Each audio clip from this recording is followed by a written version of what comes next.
अस्सलाम वालेकुम। Tractor top gear YouTube channel खुश आमदीद दोस्तों। 19 प्लेट डिस्क हैरो है जी।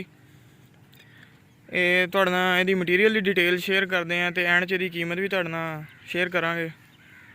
ਸਭ ਤੋਂ ਪਹਿਲਾਂ ਇਹ ਜਿਹੜਾ ਅਸੀਂ ਮੇਨ ਫਰੇਮ ਬਣਾਇਆ ਜੀ 250 ਸੂਤਰ ਮੋਟੀ ਚਾਦਰ ਬੈਂਡ ਕੀਤੀ ਹੋਈ ਹੈ। 7 ਬਾਈ 5.5 ਦਾ ਸਾਈਜ਼ ਆ, 250 ਸੂਤਰ ਮੋਟਾਈ ਹੈ। ਇਹ ਕੋਨੇ ਅਸੀਂ ਇਸ ਦਫਾ ਇਹਨਾਂ ਦੇ ਗੋਲ ਕੀਤੇ ਆ। ਇਹ ਚੈੱਕ ਕਰੋ, ਇਹ ਸਾਈਡਾਂ ਵਾਲੀਆਂ ਪਲੇਟਾਂ 5 ਸੂਤਰ ਦੀਆਂ ਲੱਗੀਆਂ ਹੋਈਆਂ, ਨੀਚੇ ਬੋਲਟਾਂ ਵਾਲੀਆਂ ਵੀ। ਇਹ ਥੱਲੇ ਬਰਾਕਟ ਨਾਲ ਘਸਣ ਥੱਲੇ ਪਲੇਟਾਂ ਲਾਈਆਂ ਹੋਈਆਂ, ਤੁਸੀਂ ਚੇਂਜ ਕਰ ਸਕਦੇ ਆ। ਉਸ ਤੋਂ ਬਾਅਦ ਇਹਦੇ ਵਿੱਚ ਅਸੀਂ ਇਹ ਸ਼ਾਹਜ਼ੋਰ 555 ਤਵਾ ਇਸਤੇਮਾਲ ਕੀਤਾ। ਇਹ ਦੇਖੋ,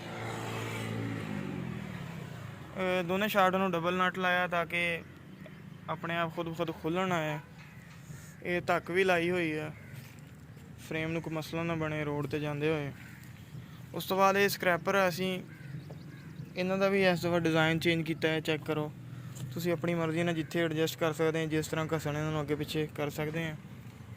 ਪਿਛਲੀ ਸ਼ਾਫਟ ਦੀਆਂ ਅਗਲੇ ਪਾਸੇ ਅਤੇ ਅਗਲੀ ਦੀਆਂ ਪਿਛਲੇ ਪਾਸੇ, ਯਾਨੀ ਕਿ ਇਹ ਸਕ੍ਰੈਪਰ ਵਾਲਾ ਸਿਸਟਮ ਇਹਦੇ ਫਰੇਮ ਦੇ ਅੰਦਰ ਹੀ ਸੈੱਟ ਹੋ ਗਿਆ। ਇਹ ਦੇਖੋ, ਟਾਇਰ ਨਿਕਾਲਣ ਵਾਸਤੇ ਪਿੱਛੇ ਇਹ ਸਟੈਂਡ ਲੱਗਾ ਹੋਇਆ। ਬਿਲਕੁਲ ਆਸਾਨੀ ਨਾਲ ਤੁਸੀਂ ਇੱਕ ਪੱਧਰੀ ਜ਼ਮੀਨ 'ਤੇ ਵੀ ਟਾਇਰ ਉਤਾਰ ਸਕਦੇ ਆ, ਕੋਈ ਮਸਲਾ ਨਹੀਂ ਗਾ। ਇਹ ਚੈੱਕ ਕਰੋ, ਬਿਲਕੁਲ ਜ਼ਬਰਦਸਤ ਸਕ੍ਰੈਪਰ ਲੱਗੇ ਹੋਏ ਇਹਦੇ ਐਂਡ ਤੱਕ।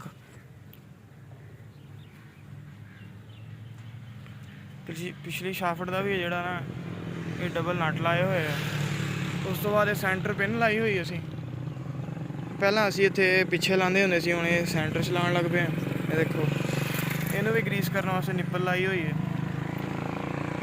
ਬਾਕੀ ਜਿੰਨੇ ਵੀ ਇਹ ਤੁਹਾਨੂੰ ਇਹ ਨਜ਼ਰ ਆ ਰਹੇ ਆ, ਇਹ ਅਸੀਂ 2 ਸੂਤਰ ਮੋਟੇ ਯੂਜ਼ ਕੀਤੇ ਆ। ਫਿਰ ਜਿਸ ਤਰ੍ਹਾਂ ਵੀਲਾਂ ਵਾਲੀ ਜਗ੍ਹਾ 'ਤੇ ਅਕਸਰ ਇੱਥੇ ਲਚਕ ਪੈਦਾ ਹੋ ਜਾਂਦੀ ਹੈ, ਇੱਥੇ ਅਸੀਂ ਜਿਹੜੀ ਉਹ ਗਜ਼ਨ ਪਿੰਨ ਹੁੰਦੀ ਅੰਦਰ ਬੁਸ਼ ਲਾਏ ਹੋਏ ਇਹਨਾਂ ਦੇ ਅੰਦਰ। ਇਹ ਦੇਖੋ, रफ़ीक एंड सन्स के ज़रिए ला ठट्ठा रोड पल 137 10R तहसील जानिया जी। 0333 46 35 137 ये साड़ा राबता नंबर है। बाकी इन्हों की कीमत की गल करिए जी 5,75,000 रुपये इन्हों की कीमत है। तो टायर ये इस्तेमाल किए असी फीएट 480 वाले, वो ही हब है रिम। ठीक है दोस्तों, मिलते हैं जी अगली वीडियो। अल्लाह हाफिज़।